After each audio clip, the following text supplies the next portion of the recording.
तो आपने शायद सुना होगा कि 2025 या 24 के एंड तक एक ऐसा सोलर स्टॉर्म आने वाला है जो कई सारी सैटेलाइट्स को डैमेज कर देगा, जिससे कई महीनों तक आप इंटरनेट ही नहीं यूज़ कर पाओगे।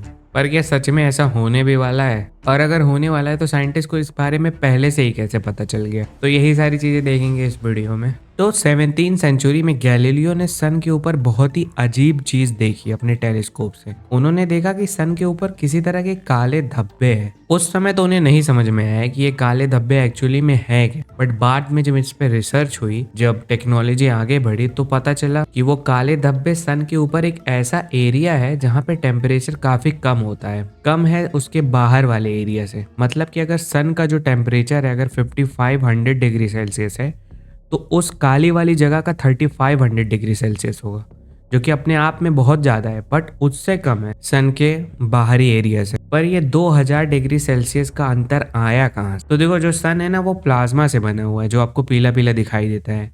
वैसे तो एक्चुअल में वो वाइट होता है, बट वो यहाँ पे पीला उसे मान लेते हैं। तो ये जो प्लाज्मा है ना, जब ये सन के सरफेस पे अलग अलग तरह से मूव करता है ना, तो ये अपनी अलग अलग मैग्नेटिक फील्ड बना देता है सन के ऊपर ही। और कई जगह ऐसी मैग्नेटिक फील्ड बन जाती है जो आपस में ही ट्विस्ट हो जाती है एकदम।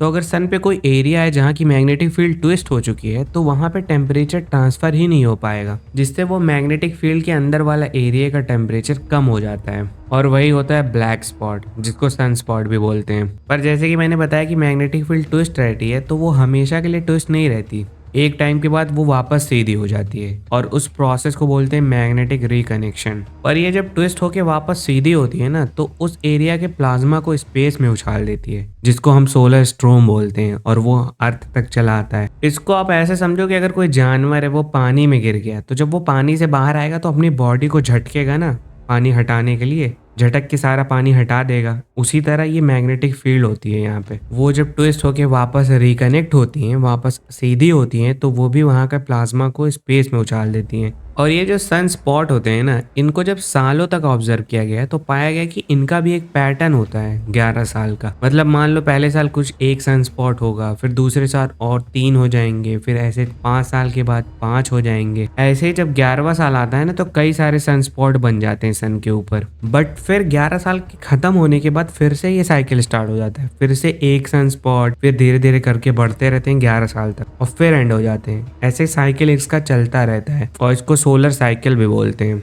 और हमें अभी इसका एग्जैक्ट रीजन नहीं पता कि ऐसा होता क्यों है। तो देखो, अगर कोई एक सन स्पॉट है तो उससे कोई सोलर स्टॉर्म निकल रहा है, तो उसके कम चांसेस है कि वो अर्थ को हिट करे। पर जब कई सारे सन स्पॉट हो जाएंगे तो उसमें से कई सारे सोलर स्टॉर्म निकलेंगे, हर एक सन स्पॉट में से एक सोलर स्टॉर्म, तो उनमें से कोई ना कोई तो टकराएगा ही ना अर्थ से।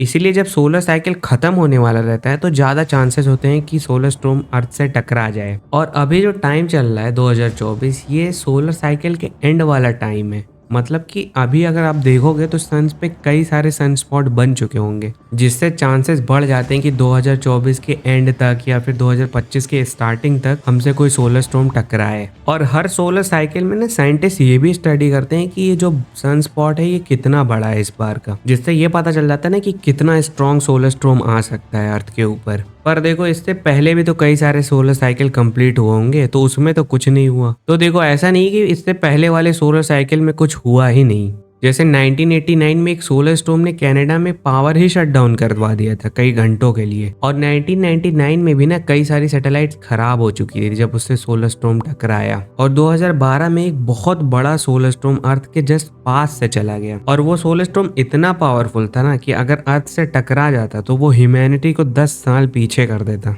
10 साल पीछे का मतलब टाइम में पीछे नहीं, मतलब इतने सारे डैमेज कर देता कि उसको सही करने में ही 10 साल लग जाते।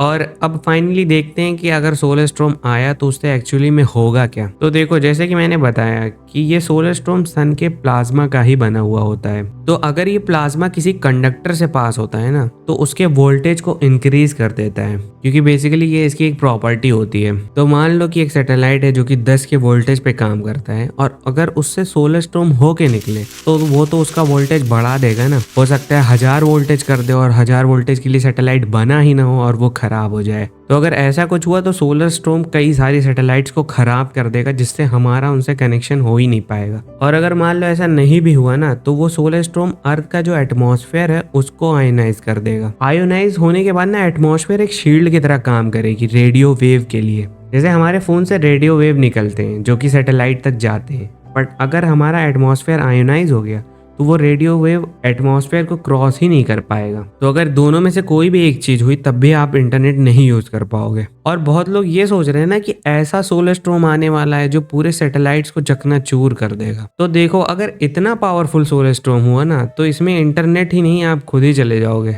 और वीडियो में बेसिकली बस इतना ही था। पसंद आया तो लाइक एंड सब्सक्राइब।